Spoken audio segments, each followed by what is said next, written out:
Welcome everyone. Thanks so much for joining. My name is Tara and we'll be reviewing fetal alcohol syndrome.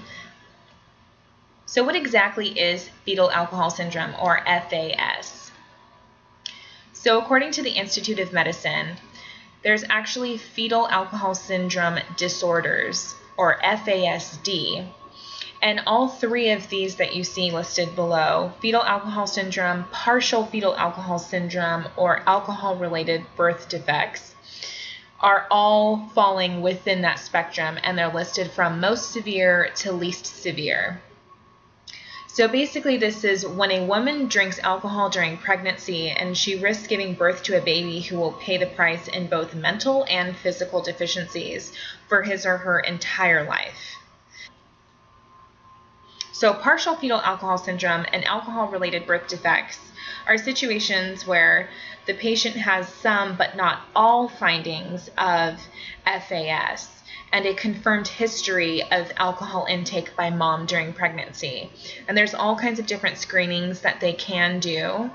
The most dangerous situations are when the medical professionals don't know to screen mom for these situations, and that's where a lot of kids fall through the cracks and they don't get the appropriate services or early intervention like they should.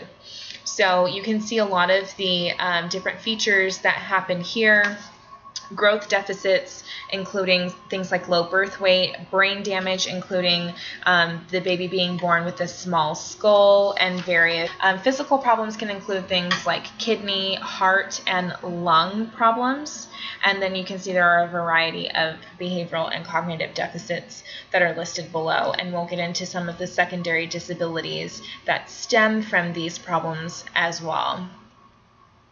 So the Institute of Medicine also mentions alcohol-related neurodevelopmental disorder, and this is also under the FASD spectrum. These children were also exposed to alcohol in the womb, and behavioral and cognitive abnormalities are consistent with what we looked at on the last slide. It's just these kids don't have the facial dysmorphia. So a lot of times these cases are really hard to pin down and to figure out what's going on with these kids when they have certain learning disabilities that start to pop up later in their educational career. So what are typical classroom behaviors for children with FASD, and how do we identify the issue? So there's secondary disabilities, like I said earlier, that stem from those other features that were listed on the first slide. There's still an emotional problems, and they may have mental illness or substance abuse issues on top of that.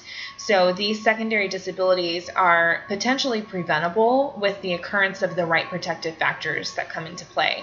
So it's important to note, again, not all individuals with an FASD will be affected by all secondary disabilities, if any, but these are the usual suspects, basically. So what do we do once we've identified the issue? Where do we go from here, and how do we serve this population? So the most important thing to remember when you're teaching a student with an FASD is that the student has the capability to learn. They are able to learn. So educators need to work hard and take responsibility for this and assist the student with an FASD, and not just discovering what helps him or her to learn, but what helps them in enjoying the learning process. So educators must assist students with an FASD in becoming prepared for living the rest of their lives and working to their full potential, both inside and outside of the classroom. And here are 5 key elements that I've listed for you here. It's really important to understand that students with an FASD lack internal structure most of the time. So educators and caretakers need to pay specific attention to providing external structure as much as possible to alleviate the anxieties and different things that come up from these learning disabilities. And educators should definitely stay consistent in their responses and also in their daily routine so that the student has a sense that their surroundings are predictable. So again, just building that really steady, consistent external structure for the students.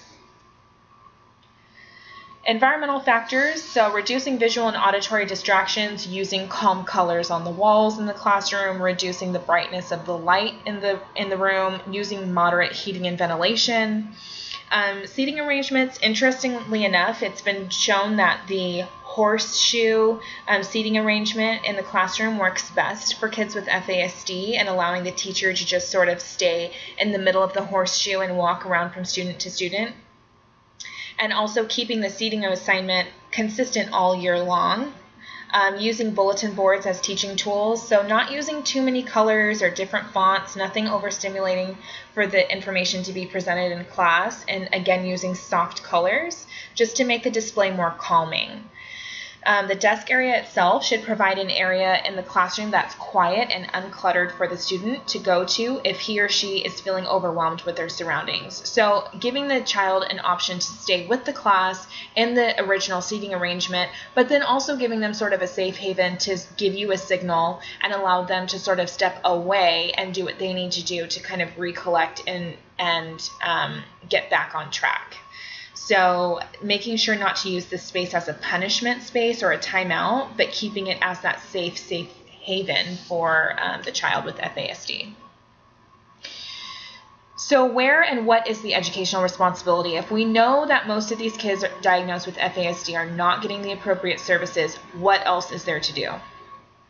Well, a team approach will help classroom teachers meet these really complex needs of these students, and successful collaboration, which involves teachers, parents, students, and also administrators, and then any community service providers that are appropriate. So anywhere from mental health, sometimes social services, developmental disabilities, things like that. And membership in this collaboration should really be based on flexibility and drawing on all of the expertise available in the school and also the surrounding community, because it's whatever is affecting the child. It's not just what we find convenient to reach out to as far as a resource for the kid. So school district administration can assist in this process by providing their support and guidance to students with an FASD, also to their families and their educators that are working with these students. And administration can let staff know that some of these recommended strategies are definitely contrary to what students are being, or what teachers are being taught to do for students. And just reinforcing the importance of giving these strategies a try with the kids. It's also important for administration to sort of track what's going on with the student from school year to school year. And this kind of helps, just like with any child, helps them not feel like they're starting over with every school year and starting from scratch and having to rebuild new strategies and get the teacher broken in and get the student broken in again into the new school year. It should just be a smooth transition. The child has a file. We know what worked. We know what hasn't. There's still going to need to be adjustments with a new school year, a new classroom, new teacher, but we know what has worked and what hasn't in the past, and we can kind of go from there. So things like that is where school district administration can definitely get involved and show some support. And here are my references for my presentation, and please feel free to contact me with any questions or comments that you have. Thank you so much for watching.